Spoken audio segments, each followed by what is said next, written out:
Hey guys, we're Blender95, recording live from Volcanic Prison Cell. I just woke up. So A, forgive me if I'm very,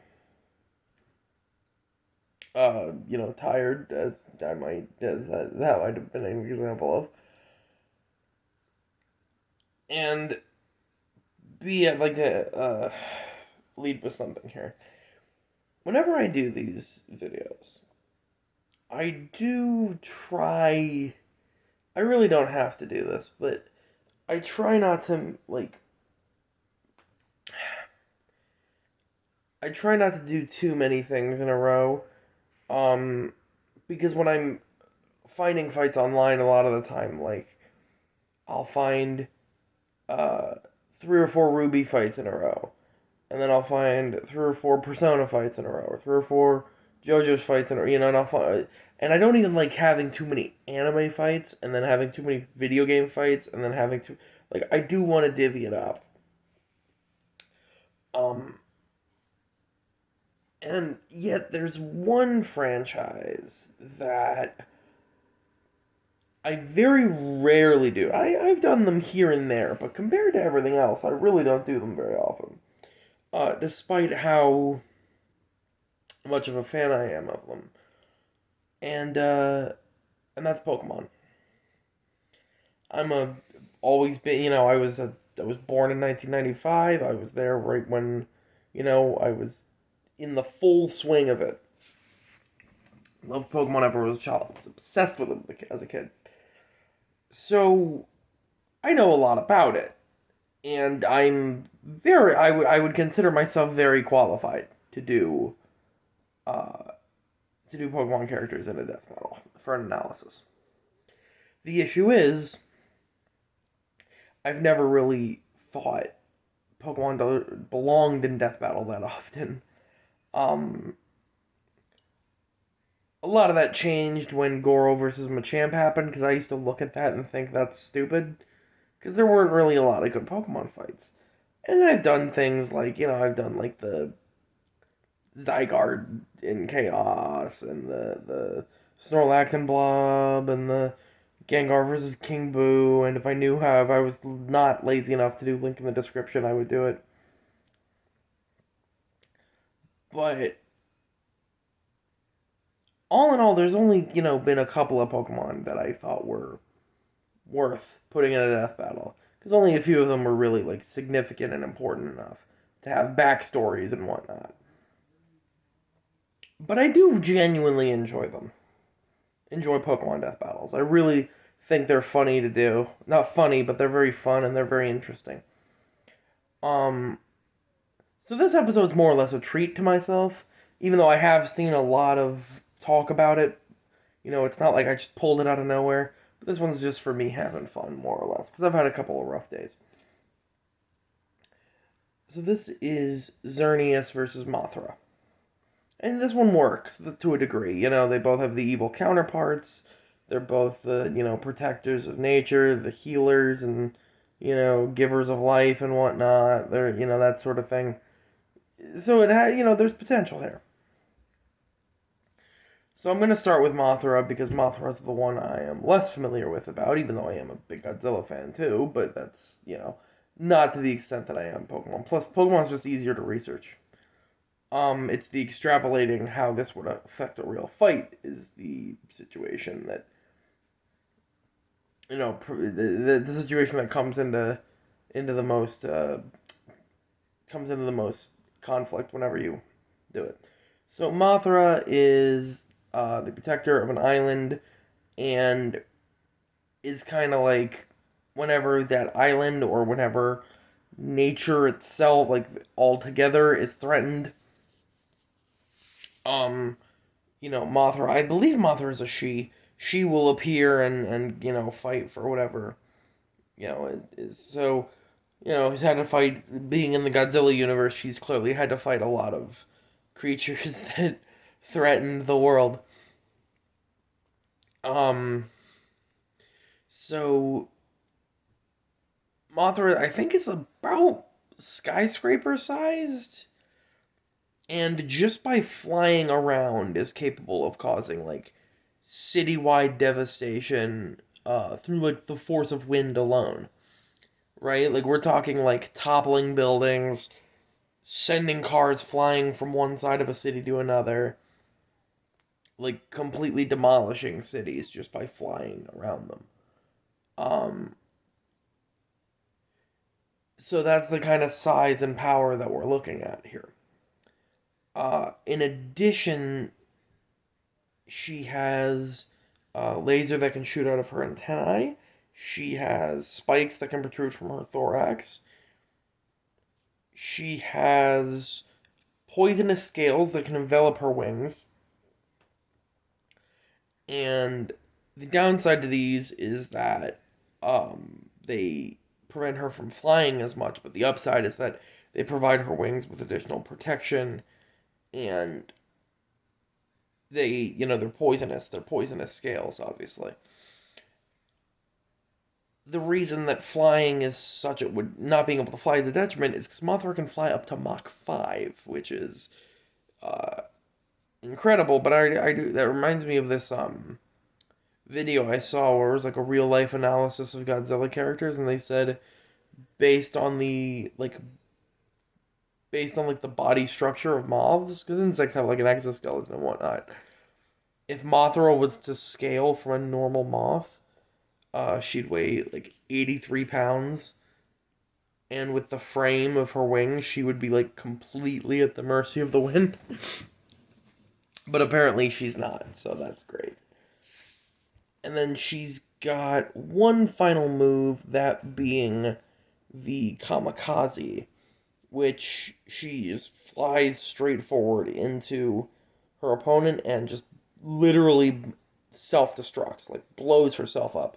This is not a deals massive damage to self move. This is dead in the process of doing it. However, Mothra is also immortal, and as long as the planet survives, Mothra will be reborn as a larva to, grow into another Mothra and, recreate the cycle. Now on to Xerneas. So in the Kalos region, the sort of give the yin and yang of life, the samsaric cycle, if you will, is that Xerneas will grant everlasting life, and Yelvedal will drain the life. When there's will drain the life from everything surrounding it, and after doing so, each will go into a slumberic state until they're needed again. That's why I say everlasting, because if something else can kill it, doesn't that make it not everlasting? Whatever. So there is like Xerneas does have a role, and there is like a kind of a bit of lore behind it, but they never go super into it. Like unlike in a lot of games, like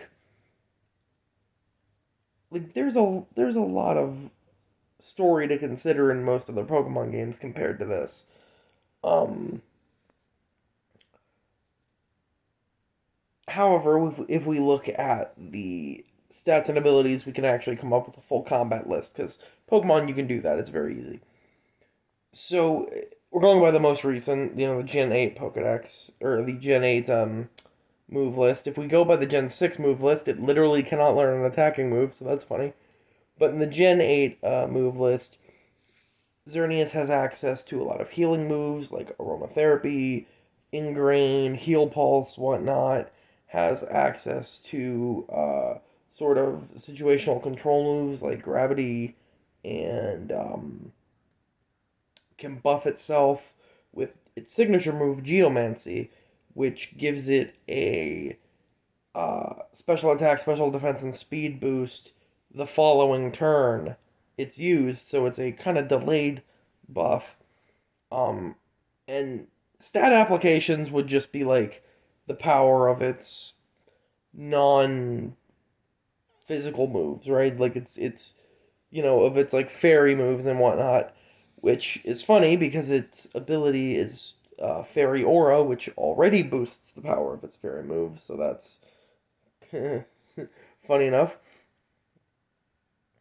And then we have the actual offensive moves, which it can't learn a lot of, but it can learn things like Rampage, it can learn, or Outrage, it can learn things like Giga Impact, and it can learn things like Moon Blast, where it would, takes the power of the moon and blasts the opponent. That's the name would suggest. Now, how would this fight go? Mothra has a considerable size and speed advantage, and just a power output advantage altogether. Because from the anime, even in the game, I've never really seen anything that Xerneas has been able to do power-wise that's matched anything Mothra has done. Like, Mothra has destroyed an entire city just by flying around it, right? Like, I've never seen Xerneas do anything to that scale, combat-wise. The thing is, so Mothra also has very particular, some very particular moves that work especially well against Xerneas. It's got the poisonous scales, and as we know, fairies are weak to poison, so, or fairy types are weak to poison, I should say, so that makes it so that, it has a natural advantage. However, Xerneas can neutralize the advantages with things like healing from heal pulse and aromatherapy, and also via it can also neutralize the speed and flight advantage that Mothra has with things like gravity. These are temporary solutions, but these are solutions that directly counter Mothra's style. I should also note that the Kamikaze would be a double KO at best, because, Mothra dies in the process, and, oh yeah, well, she comes back to life later. Well, by that logic, there's no winning this. Xerneas, like, killing Mothra wouldn't count then, so, like, that you can't say that. That's not a factor in something like a death battle.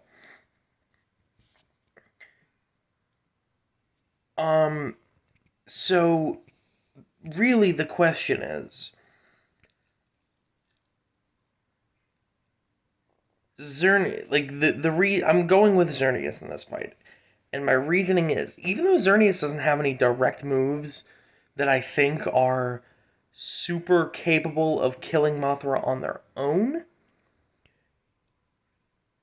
the only moves Mothra has that I think would be especially good at killing Xerneas are neutralized by the reasons I've already stated. Now, Mothra would be more than capable of killing Xerneas with standard moves eventually, but again, this is where that healing and whatnot comes into play.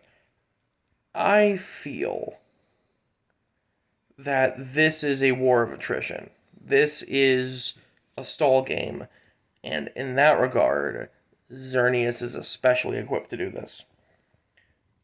Because the one thing you consider is Fairy Aura and Geomancy, which will continuously provide speed, special defense, and special attack. Meaning that with gravity in effect, Mothra is going to have no way to physically attack Xerneas and have it be effective. Right? So it's going to have to, rely on the antenna lasers and whatnot, and that's going to be bulked out by the special defense boost. Meanwhile, gaining a special attack boost to make your things like your moonbeam special, much more effective and much more powerful. After a while, this is going to be something that Xerneas is going to be able to eventually take the win on. Whereas, Mothra doesn't really have a good way outside of the kamikaze. And again, Mothra only uses that it is a last resort move because Mothra is actually semi-intelligent. So this is the factor of, you know, kind of stall, keep you at bay, and then when I can't do that anymore, I've eventually become like run you out of resources and then overwhelm you with what I have left. And that is kind of what Xerneas has got going on here. And I think that's going to give Xerneas the win. I've heard a lot of people leaning towards Mothra, but I think this is where Xerneas picks up the win here. So, yeah, this was really fun. Glad I did this. Geese Heihachi will be out in a couple of days. I'll do that when I can. Anyway, Verbal on U95.